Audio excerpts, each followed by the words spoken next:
What's going on, New York City? Yes, oh my God. Whoa. How are you guys doing? We don't normally have a wireless mic. We could do like a TED Talk right now. The big TED Talk. Okay. Yes. Whoa, what an episode. Merge food, everybody. I'm very intimidated right now by all these people. I just texted my fiance. I'm very nervous, and she said, "All of these people have seen you with clown music, so don't worry. Like, you've embarrassed yourself already. Like, all right, take a seat. Take a seat. All right, thank you guys so much. Let the people at home hear you guys. The biggest crowd."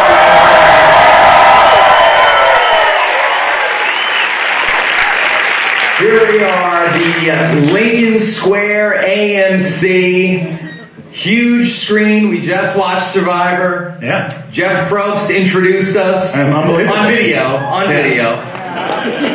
And we had a really interesting episode to talk about. It was great. I mean, we were sitting in watching it. Nosebleed seats. Yeah. And you were saying you thought there was a lot. And I was stress eating popcorn the entire time. I had the merge feast of popcorn. Outback Steakhouse should have come in and sponsored it. Boy, did we hear a lot about steak tonight? Oh, ribeyes. Oh my God. Who knew? Yeah. We're raising the stakes, everybody. Yeah. But you were saying you thought that the gameplay was not that great. And I actually thought that what this episode showed was how consistently, I feel like this, we've heard a lot of really bad things about this season, it being sort of boring or kind of like subpar characters, and I feel like this showed that you have a real deep roster of players who know the game really well. Okay. Do you guys feel like that overall everybody played well tonight? Not everybody. No. Okay. No, I think that there were a lot of mistakes that went on, and I guess why don't we start off by talking through Jessica, who I will speak with on the exit interview tomorrow. Dr. Jessica. Sadly, she never really had a chance this season once I made her my winner pick. Wrong about everything. Yeah, very wrong. Yeah. I think she was a halfway decent player. She seemed to really know the game. She claimed to have listened to our podcast, which obviously was not helping her very much. So. No. She showed flashes, but ultimately she was sort of the victim that they wanted to go after Cole. They were afraid Joe was going to play the idol on him. And she ultimately was the classic, okay, who's the least threatening person who's not going to have an idol at the merge? I also thought there was an element to it where, this group probably talked about Cole or Joe for 6 hours there on the beach. And then at the end of the day, 15 minutes before Tribal, someone is like, what about Jessica? And they're like, okay, that's different. I really think that's something that happens in Survivor where it's just, whoever the wheel stops on when it's time to leave for Tribal is the person who ends up going home, Yeah. Do you think she did something in particular in this round that caused her to be the person to get voted out? Yeah. Yeah. No, so the audience that you guys can't hear on the podcast is saying, trust Cole. No, I just did something like Cole. Like Cole. Yeah. Like Cole. Did Cole. Yeah. She did Cole? That was what I... Guys, hey, come on. Keep track of the storyline. I'm just repeating things other people have said. Yeah. Jessica is a very pure person. She was even uncomfortable saying thunder from down under. Yeah, that seems debilitating. Virginity, you can't even go to a restaurant if you're a virgin. Right. Yeah, I don't know about this thunder from down under, but I guess I'll try it. If I have to. I want to talk about Lauren, because she seemed to be the swing vote tonight. I have a huge mea culpa to do. I referred to her on one of our podcasts as, I'm embarrassed to even say it, screen seaweed, and I feel so guilty about that. Screen seaweed? Yeah. That didn't really catch on. I couldn't have been more wrong. She's probably my favorite character right now. Really? There's a lot of Lauren Rimmer support out there. I saw somebody here tonight. Who's the person that has the Lauren Rimmer t-shirt? Can you stand up? Wow. Can we see this? Wow. What does it for Rimmer. That's pretty good. Yeah. But she gave maybe my favorite quote in like the history of Survivor, which is that it's really hard. You know, she's like all of these things. It's like hard to make. It's a low bar for the favorite quote. Yeah. Yeah. You know, certainly not that Casey Kasem thing. You know, this is much better. Too soon. Like this. But why do you feel like that she ultimately went with the other group? Was it just that it was potentially a 6-6 if Ben wasn't on board and she didn't want to get involved with any of that racket? I think that's right. I mean, I also think that, I hate to say it, but you have been right about some big things this season. I think you were very right about the Hero Hustler Alliance, and you were also very right about the Ben and Lauren. That was the thing. Yeah, that was the thing. And I do think that became what it was. You know, I think ultimately when Ben, you know, got so livid about the cinnamon sticks, she had to follow his lead. Well, I want to talk about the Ben and Cole situation. Do you feel, is Ben handling this well? I mean, obviously not, right? No. Yeah. I think we should talk through Ben's decision because I don't think it necessarily just has to come down to food, right? I think we saw that as it was portrayed, it was all about him being very concerned about the food supply and Cole's like uncouth stealing of food. But him choosing to go with that Hero Hustler Alliance is not a terrible choice, and especially because the target of the healers is Chrissy, who's one of his best allies. Yeah.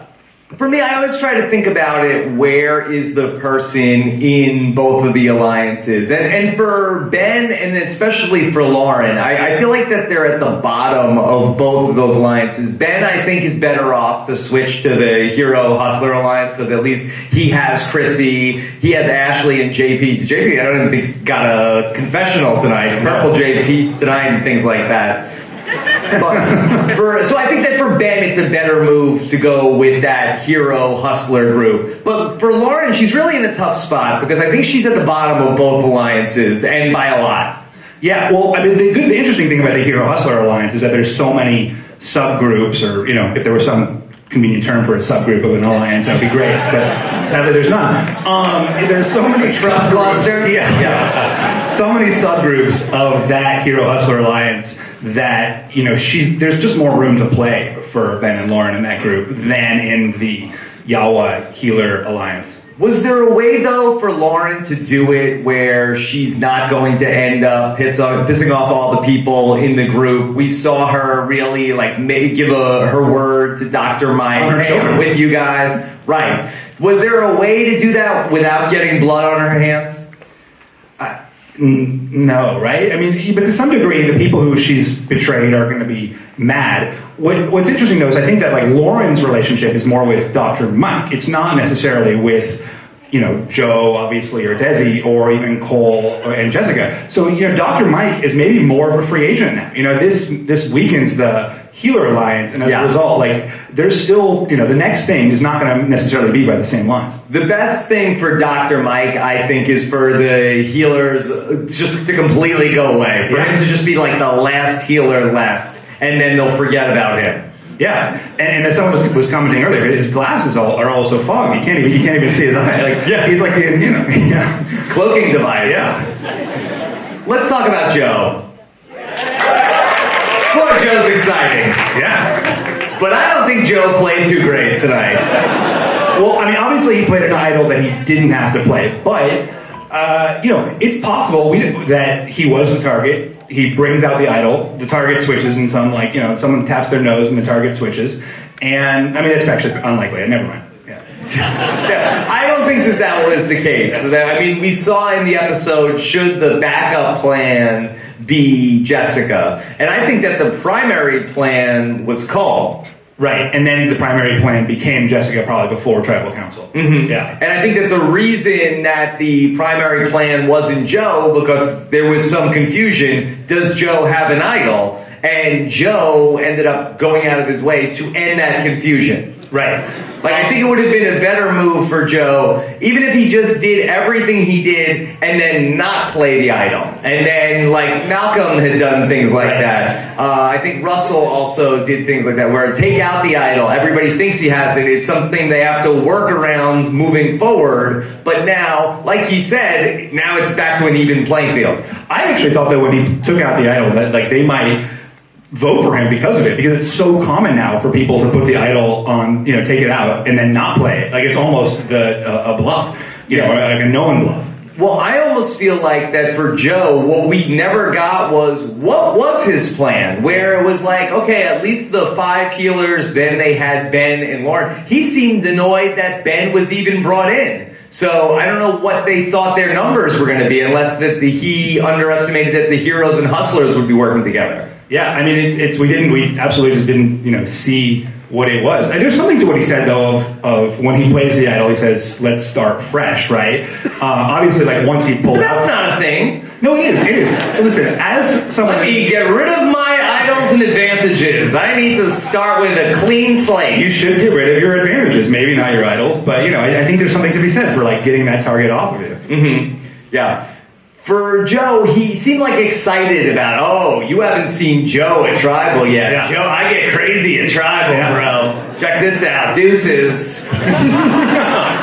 Yeah. And did you think he was adequately... Did he, hype himself up too much? No, I think he lived up to the hype. I think he was sufficiently hype. I was enjoying it, but I just didn't feel like long-term that was a great spot for him. I want to touch on Chrissy, who I think actually did not have a great night. Well, only because she was a target, but, what else did you not like about the way... I thought that she did a lot to raise her profile in the game, and not in a positive way. Well, what do you mean? I think that she ended up making herself a target in some ways, that she did a couple of different things tonight. She was very chatty at the merge feast, where even Ben was like, hey, should we do this here? Shouldn't we be in private before we have this alliance talk? She's like, they can't hear us. Don't worry about that. And then also, I thought she was a bit of a showboat in the challenge when Jeff Probst, I'm sure that you must have been triggered, Steven, when he was making fun of Ryan for being the first one out of the first challenge after the merge. Oh, I forgot all your dominant challenge performances. Yeah, that's right. And they're like, hey, who knows how many times longer people are in the challenge than Ryan? She's like, actually, Jeff, it was 900 times. Since when is doing math some sort of survivor trigger? Yes, obviously it upset Lauren, but I think for most people, the ability to add or multiply is not necessarily make you a huge threat. It's fed into a perception that people had about her.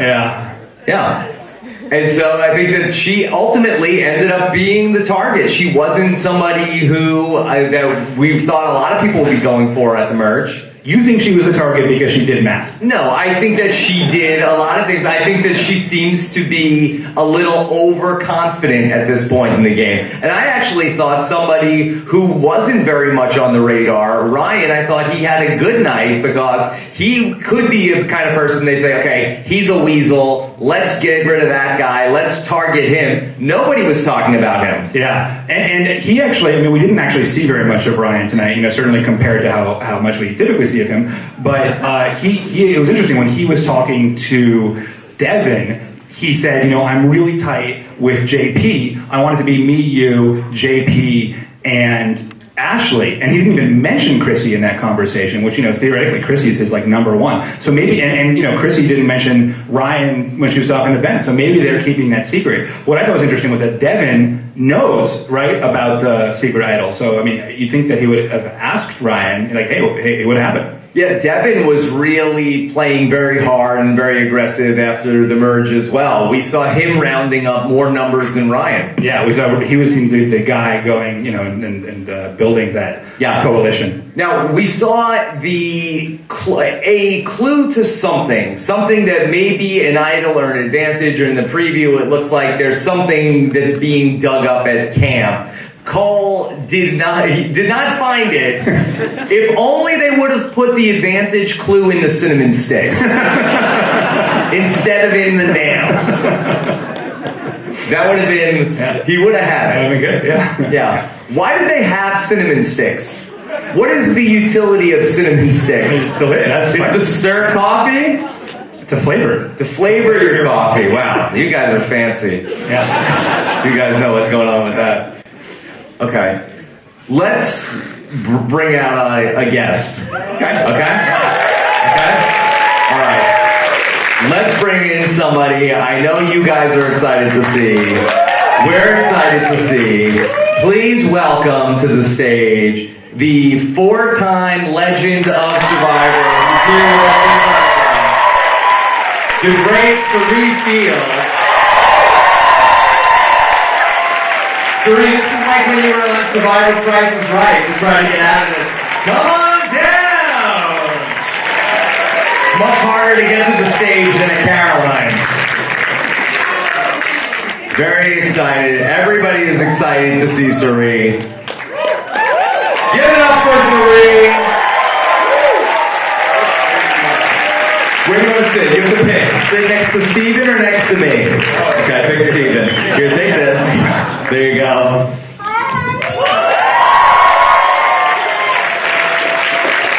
Cirie, we couldn't be more excited that you're here, and I know all these people are too. Oh my God, I'm nervous. We're all nervous. Cirie, how have you been enjoying season 35 of Survivor? Are you happy you're not on it? Yes and no. Yes and no. I'm happy that I'm not on it again so quickly after 34 because I'm recuperating. But I love Survivor. I wish I was there. What brings you, like, what are the moments that, like, bring you back the most vividly? Is it walking to tribal council? Is it seeing a challenge? Is it... You know what it is? It's Jeff saying, "Come on in, guys." I'm like, oh my God. I'm ready, yeah. Here, I just want to make sure we're getting you in the microphone. Can you guys hear me? Yeah. Come on in, guys, and Survivor is ready. Go! That, like, gets my heart racing. Like, I won't sleep tonight. In a bad way. No, in a good but anxious kind of way, because I kind of feel like I'm there again.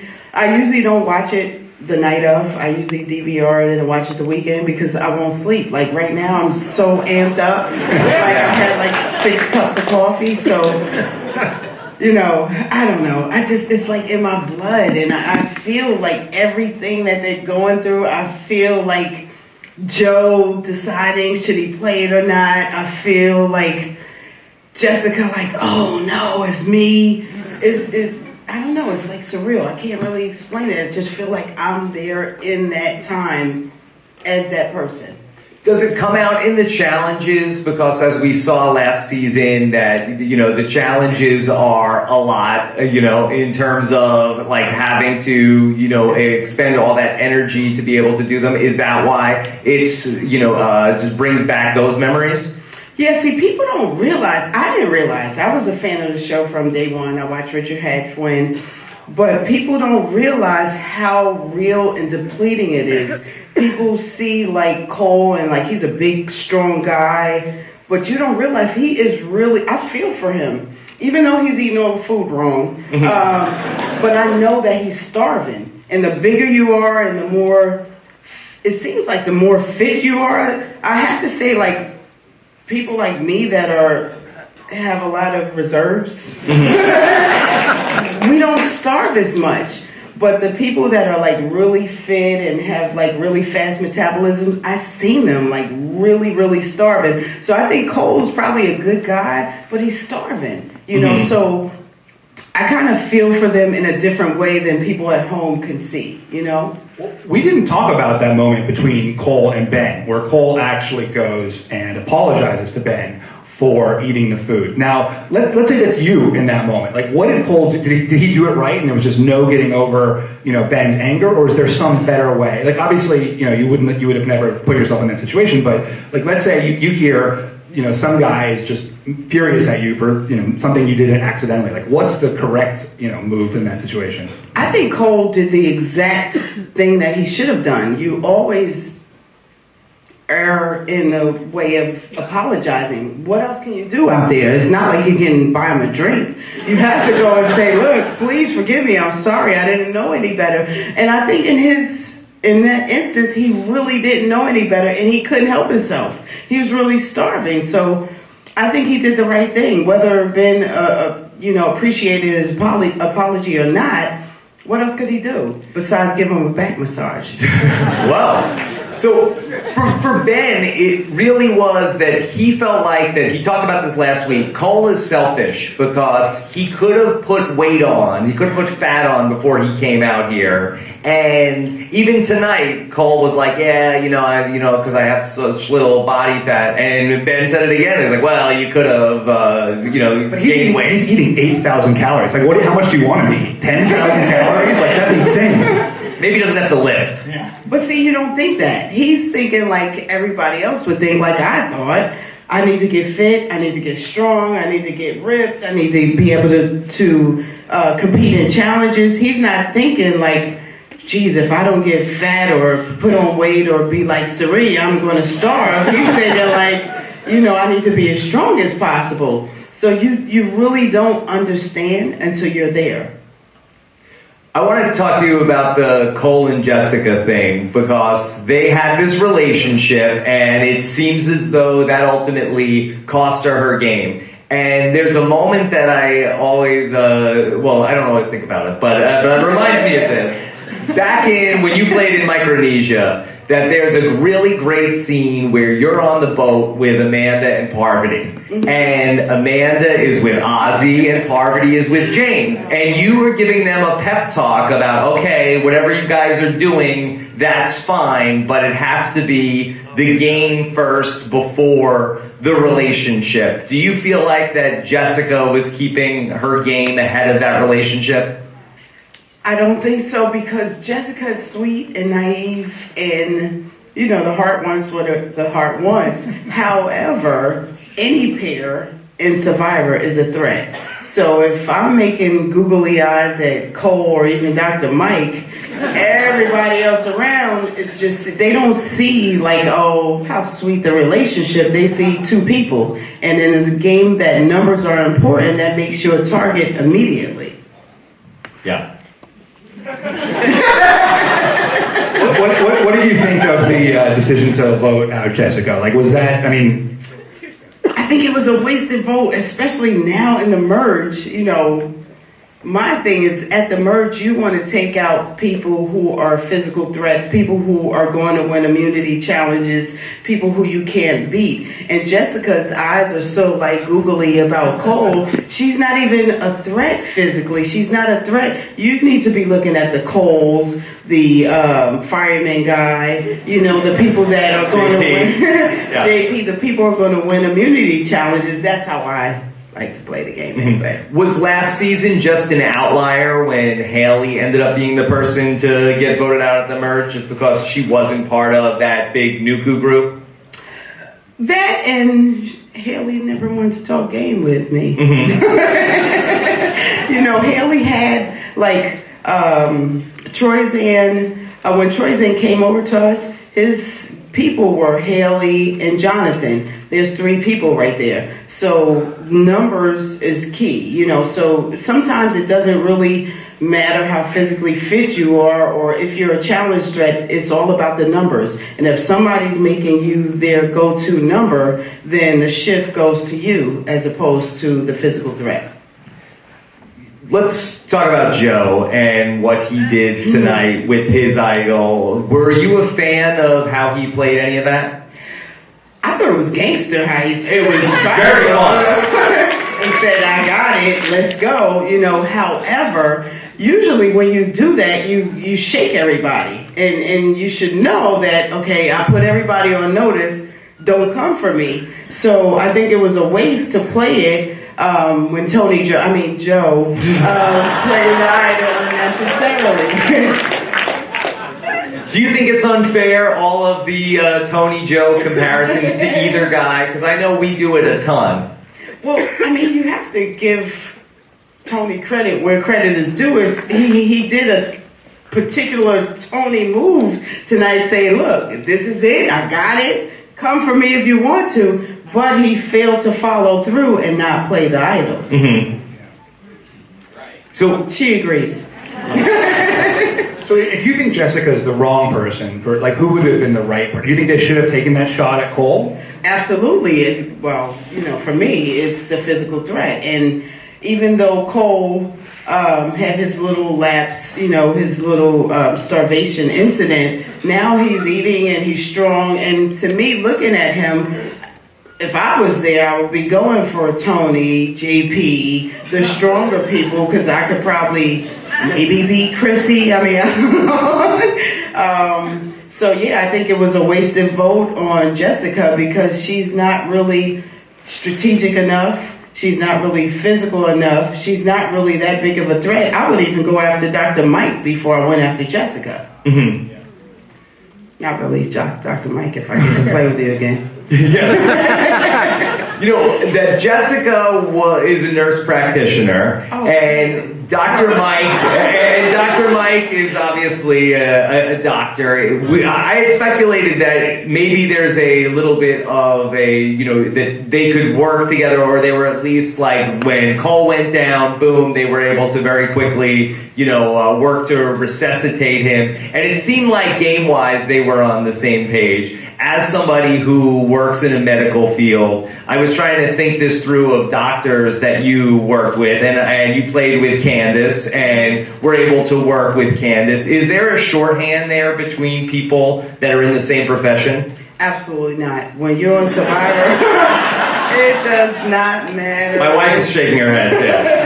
It really does. You would like to think that, and you may be falsely led into believing that, we're in the same profession, we're both healers, we should stick together, we're from the same hood, but everything falls to the wayside because it's all for one and every man for himself when you're playing Survivor. So you can't think that, she's a nurse, I'm a doctor, we're going to hook up and everything's going to be good. No, we're all going for that same $1 million, and you could be, well, not my mother, but short of my mother, every going is fair game.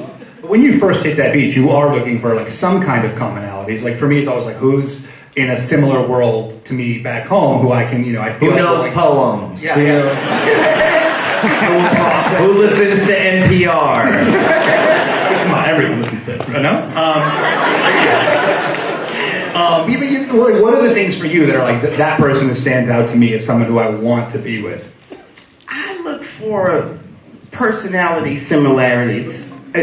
Professions and locations really mean nothing. If we have the same thought process, if we have the same trust factors that matter to us, those things kind of stand out more than she's a nurse and I'm a nurse, because a nurse will stab you in the back just as quickly as a fireman. You know what I mean? Mm-hmm. So, but if we have if we come from the same lifestyle, if we understand each other, we're from the same type of hood, maybe Boston or Jersey, wherever, then, I would probably look more towards that type of person. Profession means nothing in the game of Survivor. Sorry. Yeah.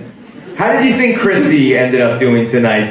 Where did you come down on? Was she showing her hand too much in terms of how smart she is?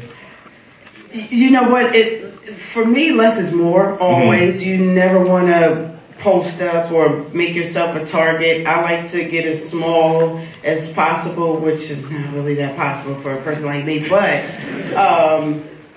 when you start to, overestimate yourself and stand out and make comments when it's not necessary. All you're saying is, hey, I'm available, vote me out. And that's kind of what Chrissy did tonight. I like Chrissy. I thought she was playing a good game tonight, saying how many seconds it took for what's his name to get out. It kind of said, hey, look at me, I'm smart. Because I didn't know it was that many seconds. I'm like, damn, she was close. So you never want to put a target on your back. You just want to be as quiet and under the radar as possible. You heard it here, never do math on Survivor. There's something that I think is really interesting about this season that I think goes back to you. We've seen that there's been a lot of advantages this season. With the wrinkle, here's an advantage, but you have to play it this round. We can't have everybody keep all the advantages until the end of the game, because then we have advantage getting hiss. We hate that. Do you feel like that is a direct response to what happened to you last season? You can't say it. They can say it. I guess, potentially it could be that. Probably it could be that. You're a game changer again. I know, damn it. In the wrong way, though. I mean, I think it's smart of them, because who knew that, what happened to me would happen. So I guess they rethought the process and said, we don't want to have another Cirie episode, which was quite unfair. I might add.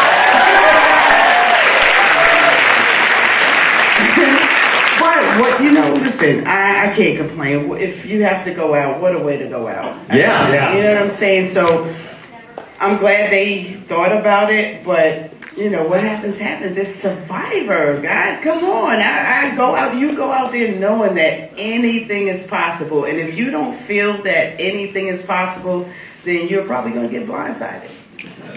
So, I mean, I appreciate the fact that they thought about, let's put a time frame on all of these advantages. I actually love all the advantages. I just like to get one. Yeah. So you like these micro advantages? Oh my God! Yes. Yeah. Yes, I love all of the advantages. I love the new advantages, the legacies. I mean, like I said, I've been watching from day one. So anytime there's a new advantage, it's like me getting a new pocketbook or a new outfit or something. Like, I want that.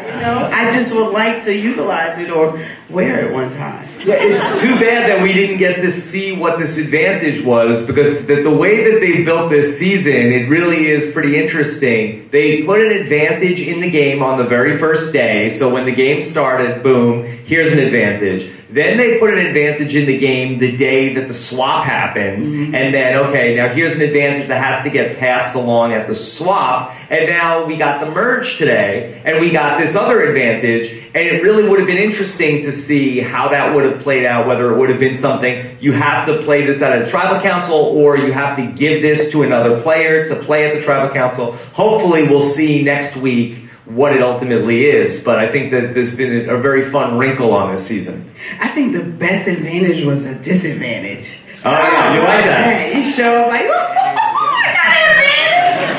And it's like, not really an advantage. So I enjoyed that a lot. I want to ask you also about Lauren and Ben, who were sort of the swing votes tonight here. Now, you were in a really interesting swing position in Micronesia, where you had the 4 people after Johnny Fairplay went home. You had the 2 couples, and then you had the people that were on the outs, or the Penner, Yao-Man, Eliza, and Amy, and you were in the middle. And you were in a really great spot because you were able to get the deal you wanted from both those sides. Did you feel like that Ben or Lauren did a good job of getting the deal they wanted? I think they could have maximized their positions a little better. But there's you gotta there's a really fine line between playing that position and playing that position well, because once you choose, like Ben was saying, everything is exposed. So if you choose the right side, the winning side, then it's advantageous to you. But if you choose the wrong side, which thank God I was lucky to fall on the right side in Micronesia, then all your hand is shown, and all you have to do is wait to be pretty much picked off, because no one's going to trust you. Mm-hmm. You know what I mean? And if, it's difficult. It all depends on the people that are playing. in my season with Micronesia, it was easy for me because the Penner side, they didn't trust each other, and they exposed that to me, very early on. We don't trust each other, so it was an easy choice for me. In this instance, it's like, ugh, which way do I go? And then once I go, unless you're like Officer Sarah, once you choose a side, you're stuck with that side, So I don't think they maximized the potential that they had, but they did the best they could.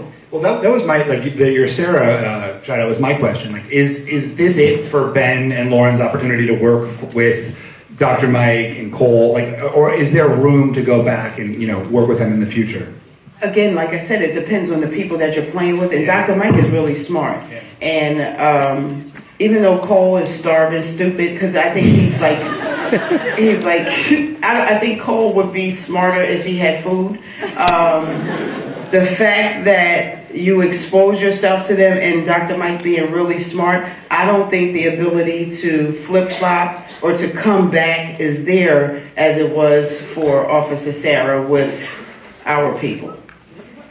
Okay. You want to bring up a couple more people? Yeah. Yeah, you stay here. You stay. Please, if you will. I think someone in the audience was known as the Cirie of Gabon, I believe. The Cirie of Gabon. Is Charlie Herschel still here? No, he's gone. Did he leave already? Charlie? All right, Charlie's not here. He's ducking under his seat. Steven said we gotta get him because he's gonna leave. Yeah. We gotta get him. He's gonna leave. He goes to bed early. Okay. Look. I hear that noise. Well, let's bring up then. We have another great guest here, Jessica Lewis. And while Jessica makes her way to the Price is Right stage, Cirie, I just want to say that I loved it when you were fighting with Penner in Micronesia. That was really great. Cirie. Well, you don't want to work with me? Okay. Wait, hold on. We only got an hour here, Jessica. Okay. All right. Come on up. Give it up for Jessica Lewis. I had to take just a quick video. Jessica, can you believe Charlie Herschel walked out before hearing what Steven and I had to say? No, he should have stayed. Shut up. He should have definitely stayed. All right. How are you doing? I'm doing well. Thank you very much. This is my first time at a Know-It-Alls, so I'm excited. Thank you for having me. And who would have ever thought I'd be sitting here with such wonderful individuals? Like, I'm literally shaking. You have no idea. Like, my legs are shaking. Like, this is a true honor. So thank you, everyone. This is fantastic. The Cirie of Millennials versus Gen X. Yeah.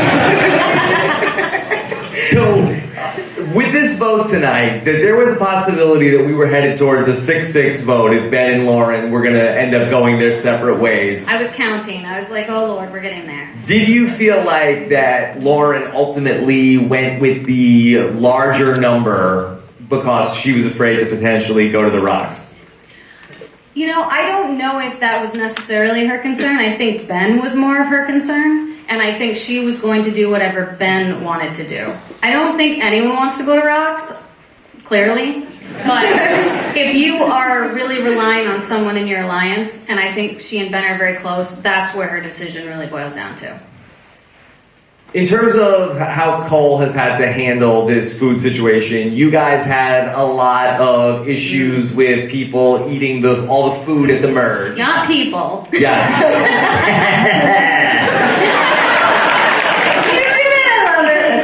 Yeah. So, did Taylor say that he ate 8,000 calories a day, or he just had like the munchies? No, I think he just had the munchies the whole time. And I have to say, I gotta give a shout out to my husband, who was like, Taylor should go home as we were watching this tonight because it was so Taylor-esque. But no, I think Taylor did it for a couple of reasons. One, I think he just thought it was funny and didn't really care that it was going to negatively affect his game. But I also think he just had a case of the munchies the entire time he was out there, so... I mean, Tyson pulled off the whole, I will eat everything and own that. At the start, they were secretive about it, but, at some point, they were just like, yeah, we're eating everything.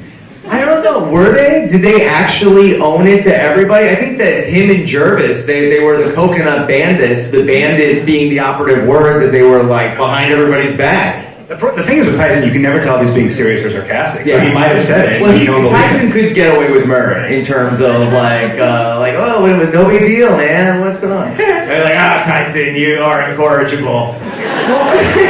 Well, if you guys remember in Exile Island, Bruce and Bob. Yes. Oh yes, the Who water. I love dearly, did drink the last bottle of wine. And they did not get away with it. We drank the wine. We don't care. And no, it didn't work out right for them.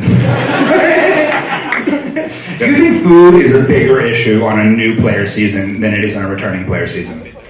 Yes, absolutely, because it's your first experience with starvation. So the returning players kind of know, you kind of plan to starve. You know, you kind of set your mind, you know what, I'm going to starve, I'm going to suffer, but I have a focus, I'm trying to get to the end. Where a new player, everything is new, so this starvation affects them in a different way than it does someone returning and having it's like anything that you have experience with. You handle it differently than when you don't have experience. The thing I was also thinking is that when it's your first time, it feels like such this like grand adventure, and like you're all in it together, and like this is our group, and we're working against each other, but we're also here as like some big, you know, journey. And so when someone like steals food, they're like betraying that. Whereas, you know, with new players, it's like, oh my god, these people, God, you know, hate them. Animals. Yeah, no, it's like a grander offense because it's like we're all starving. They drink the wine. It really is wine.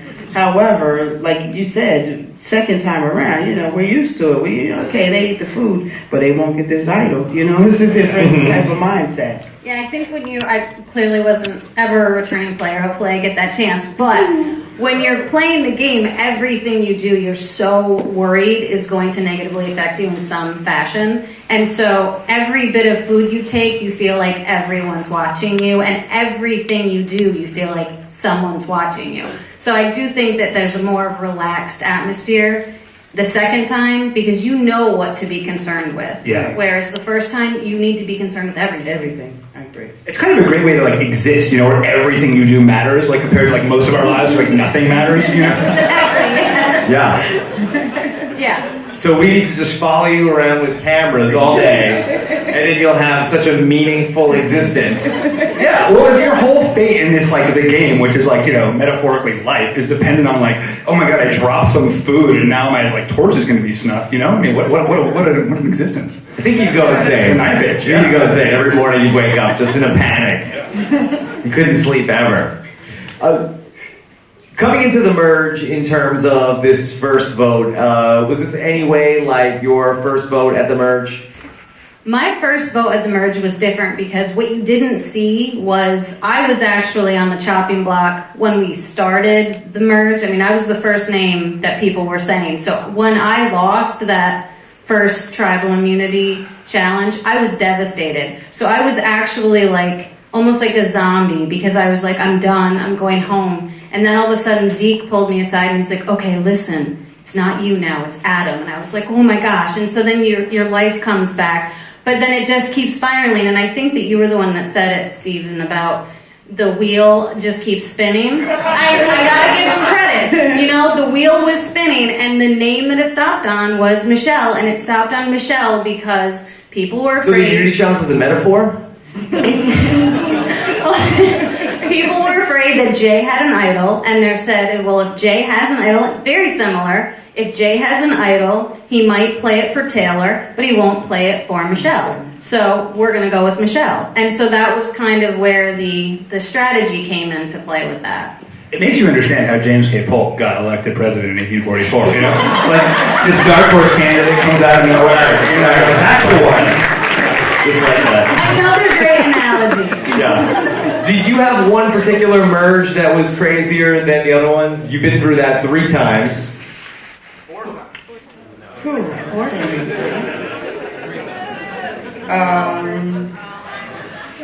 Don't fact check me, people in the crowd. He's right. The snickering.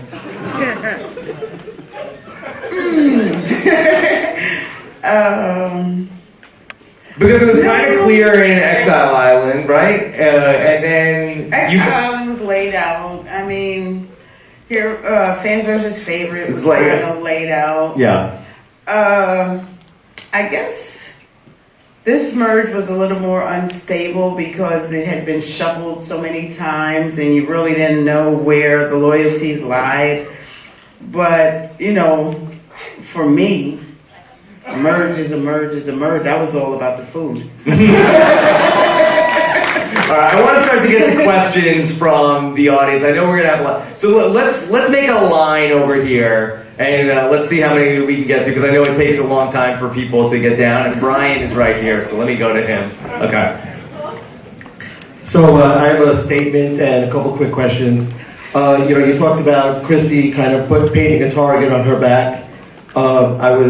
You didn't really talk about Ben. I think he really kind of did the same thing. About halfway through the episode, I was very nervous for him, thinking that he was putting himself in trouble. Maybe talk about what his future is going forward. And then just a couple quick questions. You had Cole and Joe sitting on the log.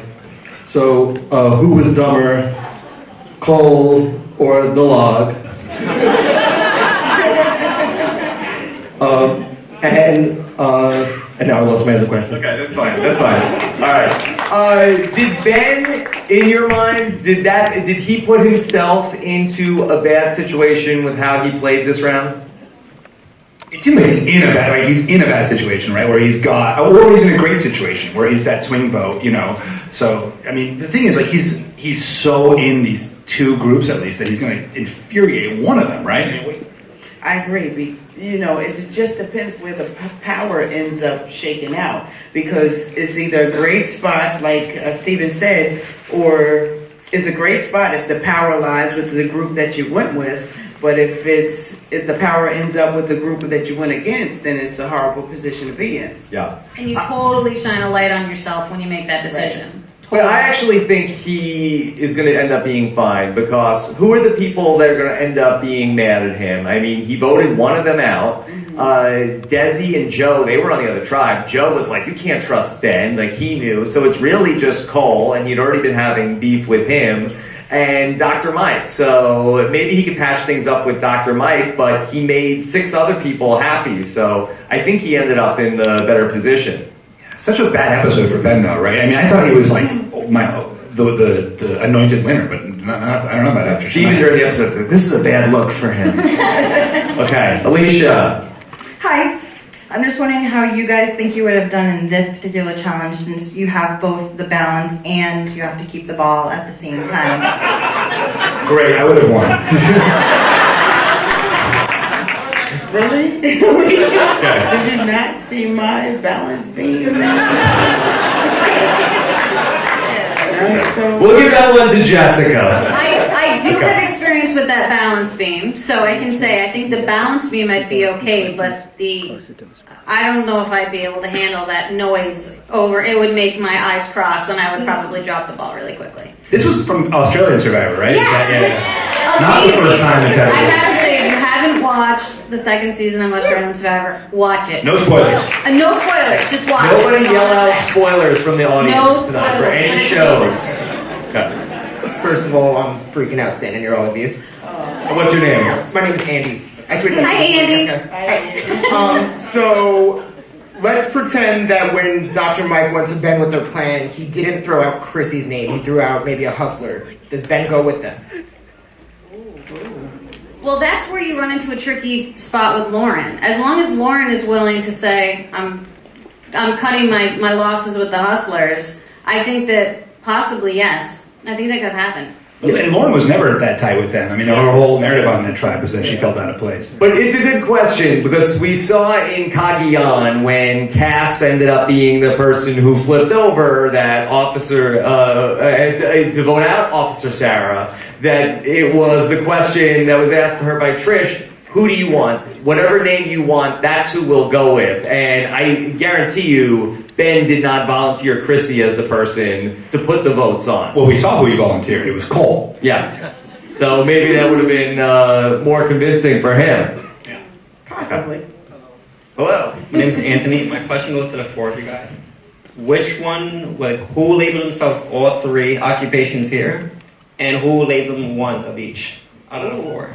Hold on. Wait, I'm not sure I'm following. So One gets to pick all three, and the other three pick one. okay. So somebody is a hero, a healer, and a hustler. That's pretty clearly like, yeah. And the other one is all three. Okay. Yeah, pretty clearly, yeah. Okay. Cirie's all There three. you go, those three. I'm a hero, I guess? Yeah. Jessica's a hero. Aw, thanks. Steven's a healer. I'm a hustler. How about that? Good? Okay. Let's go. Gotta get to a lot of questions. Okay. Yes. Hi, my name is Andrew. Big fan of all of you. Hi, Andrew. Question for all four of you. Do you guys see any cracks within the majority currently, and who would be most likely to take advantage of that minority? And also, quick one for Steven. Who do you think has eaten more steaks, Ben or JT? I probably eat about 10 of those things. Okay. Cirie like that one. Okay. Yeah, I'm biased. What do you think? Who do you think? You've had a JT experience. We were having such a nice time. Yeah. No comment. Okay. All right, but in terms of a crack in the big alliance, do we think that it could be eventually heroes versus healers? I think if anyone's going to find a crack, it's going to be Dr. Mike. And maybe it's going to be Lauren, and that's how that crack is going to start. You know, we... Someone's giggling about that. Yeah. I don't know what I said, but... I just think that maybe the urologist finding a crack. Oh my gosh! That's amazing. Yeah. Sorry, we'll move on. But it's just so funny how the game goes back and forth because it's like the two groups that did worse in the first part of the game, they end up having the advantage at the merge. And then I'm sure we'll see a few healers get picked off. But then whoever is left from the healers will end up being sort of the kingmaker when it turns into the heroes versus the hustlers. So you just need to be the person who survives from your little group, and then eventually you'll have power. The meek shall inherit the earth. On Survivor. Okay. Yes. Hey, I'm JJ. With this immunity challenge, it seems like there was a chance for accidental or fake accidental interference with other people's stuff. There's balls flying everywhere. Whoa. Balance beams people could fall off of. What do you think the rule is on that, and what should the rule be on that? No, I think, well, it's Survivor. Whatever happens. Could you just make the thing go crazy and knock somebody out with a ball? I'd love to see it. You get hit with a ball or two. I mean, What? Really? So you think that's okay? Like you think that's like fair? I think you asking me? I think anything is fair game. You know, you have to maintain focus no matter what happens. So if a ball flies over and hits you and you can recover, should you be out? I mean, no, it's Survivor. But could you like throw a ball at someone? I mean, then does that person have any? Well, I mean, now if you intentionally just took your ball out, one, you're out. That's stupid. Yeah, who would do that? But if the ball just flew over and hit you, you could potentially recover. Yeah. So no, I mean, if you get hit and then your focus is shook by that, you're out. If you get idled out, you're out. Somebody asked John Kierhoffer. We'll get the answer to that. Okay, Svi. Okay, quick. First of all, Steven, beautiful socks. I know. Thank you very much. I was checking. You're very welcome. Just wanted to ask about this advantage. So we had an advantage in the first episode in the swap as well as the merge, and we saw Cole whiff on it. Do we think that is what is being shown in the next time on Survivor, and what do we think it might be? Ooh, good one. Perhaps. Do you think that could be an advantage or in terms of it being an advantage that we saw with the other stuff? Like Jessica didn't have to go find something. Right. Like Brian didn't have to go find something. I suspect that's the idol that they're going to fight over next week. I missed it. I was running back from the restroom. What did we see? Just someone digging in the sand? A bunch of people fighting. Shades of Amanda and Danielle. Well, or what you got in Heroes versus Villains, I definitely agree that it is probably an idol because when some, for lack of a better word, idiot showed everybody the clue to the hidden immunity idol and heroes versus villains inside the coffee bean when they could have had it all to themselves. Everybody went running for it. It could have been the same situation. Yeah. Just people didn't decide to follow Terry over to, was it Terry? No, I mean Tom. Terry Tom over to where he was digging for it. So I believe it's probably an idol. Yeah. So are you saying Cole is the one that advertised that and made a mistake yet again, giving away all of his information?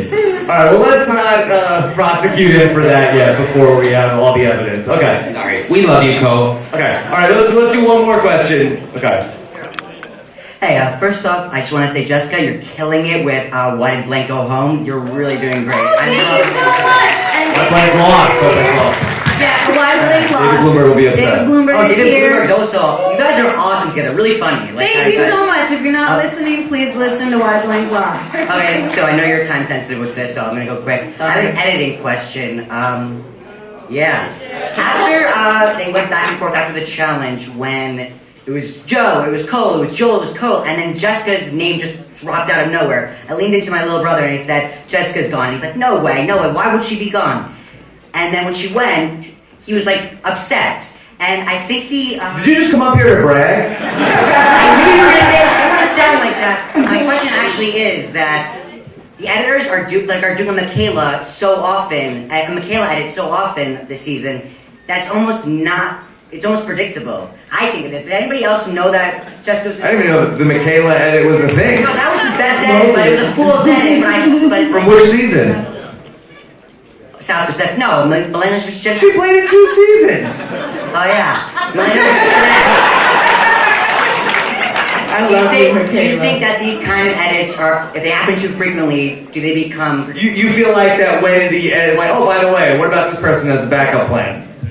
Steven, a thought on this? I thought that was true to the experience of being out there, where, like we were saying earlier, just the idea of, like, you know, you talk endlessly about a couple people, and then, like, so someone's name gets, like, spit out. I mean, they can't then show the whole tribe agreeing, oh, yeah, that's a great idea, because, like, then there would be no drama. Okay. All right. It's super quick. Hey, we've seen people of Chrissy's archetype lose in final tribal council because they weren't prominent enough in their lines. Like Lisa Welchel or Monica Culpepper. Today we gave Chrissy flack for being too prominent. How can Chrissy straddle this divide? Okay, is Chrissy doomed to potentially lose in a final tribal council as somebody who's playing as the mom archetype to 2 women who are mothers? Well, I think as long as Chrissy has the fortitude to win a challenge, no, she's not doomed. But I think she has to come off the high horse a little bit and maintain her. She can maintain her mom persona, but maintain it under the radar. Stop making a spectacle of yourself. Stop saying, hey, I'm the smart girl, I'm the smart mom. And I think if she can win, she could. The little teacher's pet. A little bit. Yeah. A little That's bit. a great question, because I mean, I think, you know, your whole, you're saying, like, it's better to play under the radar, it's better to not make yourself too known. But I think everyone agrees, right? If you had been at the final tribal in probably any of your seasons, you would have automatically won. How do you build the resume so that you have that credibility while also remaining under the radar? You can build the resume as long as you can speak to the resume at the final tribal. Even if people don't overtly see the resume as it's being built, if you can speak to it at the end, you can argue well enough to convince people that you deserve that $1 million at the end. So you don't have to be the spectacle while you're building the resume, as long as you can speak to it. And you also have to remember how you're treating people. And I think that that's part of Chrissy's issue right now, is that she is a little bit on a high horse and she's kind of offending people. And then if you sit in that final tribal, people might be offended or even disgusted with some of the things that you might have said or how you treated them, which can come back to bite you. So it's a very, very tricky thing to balance. Okay, so we've got to start to wrap this up. Okay, we've got a lot coming up on the podcast in the next couple of days. We have our exit interview with Jessica coming up tomorrow. I'm very excited on the RHAP podcast. I'm going to be catching up with the great Andrea Belke. What's that? You know, Andrea is also known as Cinderella. Cinderella? That's No. right. What? Because she's a princess. I'll ask her about that. Please. All right, we've got the voicemails coming up this weekend as well. Antonio Mazzaro is going to join me on the voicemail. Oh, big round of applause. Yeah. And then we got a lot coming up next week as well. Todd Herzog is going to be back on the podcast. And Brett Lavelle will be on the voicemails next week. So a lot of great stuff coming up here in November on the podcast. Thank you guys so much for coming out to see us. This is the biggest crowd we've ever had at one of these. You guys were fantastic. We are going to be headed to the after party, Jake's Dilemma. Okay? We'll be moving there for the second part of the night. So let's give it up for Cirie and Jessica as well. Wow. Great ovation. And Steven Fishback too. No, it's a well said Nina who brings us all together. Right. And then he does not do a good job after that. But he's here. Alright, so be sure we got a video version coming up of this on YouTube if you just listen to the audio version. Thanks so much. Have a great night, everybody. Take care.